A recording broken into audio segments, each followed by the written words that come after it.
And Dr. Hassan, another thing, in Pakistani, in Pakistan especially, because we have very limited resources, sleep. So moms and they are working so hard throughout the day, and then the baby is not sleeping. Do you have any suggestion or step-by-step approach, any advice how they can help the baby to sleep?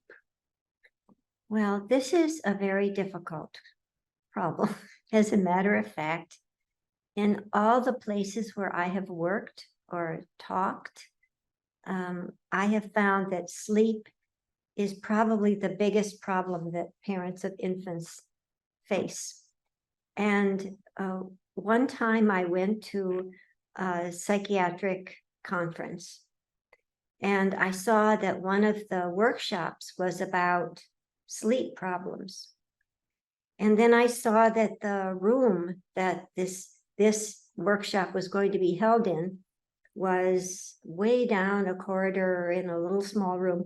And when I went to the room, it was bursting out with people. People were standing in the hallway outside because everybody wanted to know what to do about sleep. And the truth is, there is no simple answer to how to help a baby sleep.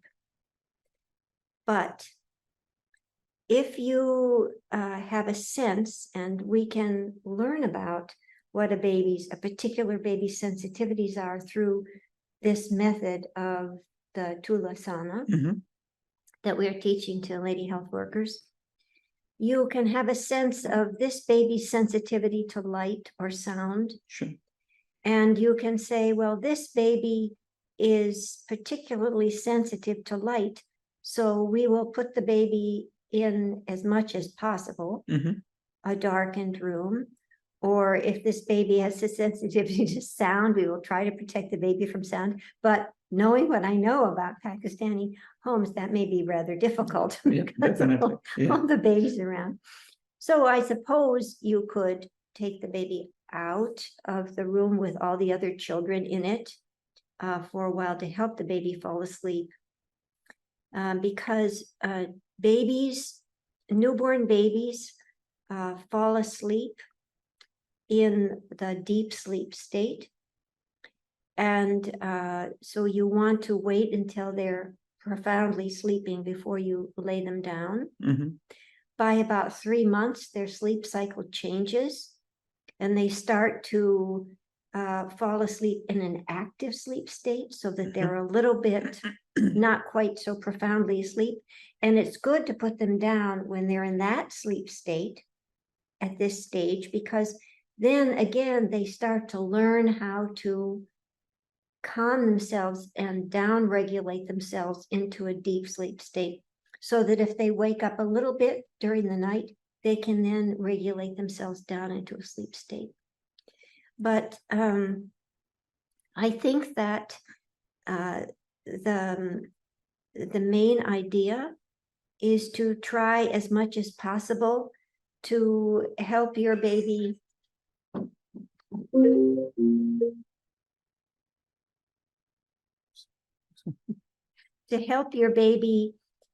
to recognize your baby's particular strengths and sensitivities, and to help your baby sleep. Well, you see, it's a little bit difficult because in the West, there is a premium placed on the baby sleeping by themselves, and that's not true in the East. So it varies a little, but what I was saying, I think, still is a good rule of thumb. That is, you just you have to experiment. There isn't any one way to help a baby sleep. Oh, but you want to take advantage of the strengths in your family and your society. So if there are many different people, you see which person in the family does the baby feel calmest with. Because I remember one baby that Shazia was doing the NBO with. The mother said, the baby feels most comfortable in my sister-in-law's lap. True. So maybe that family member would be the one to put the baby to sleep first.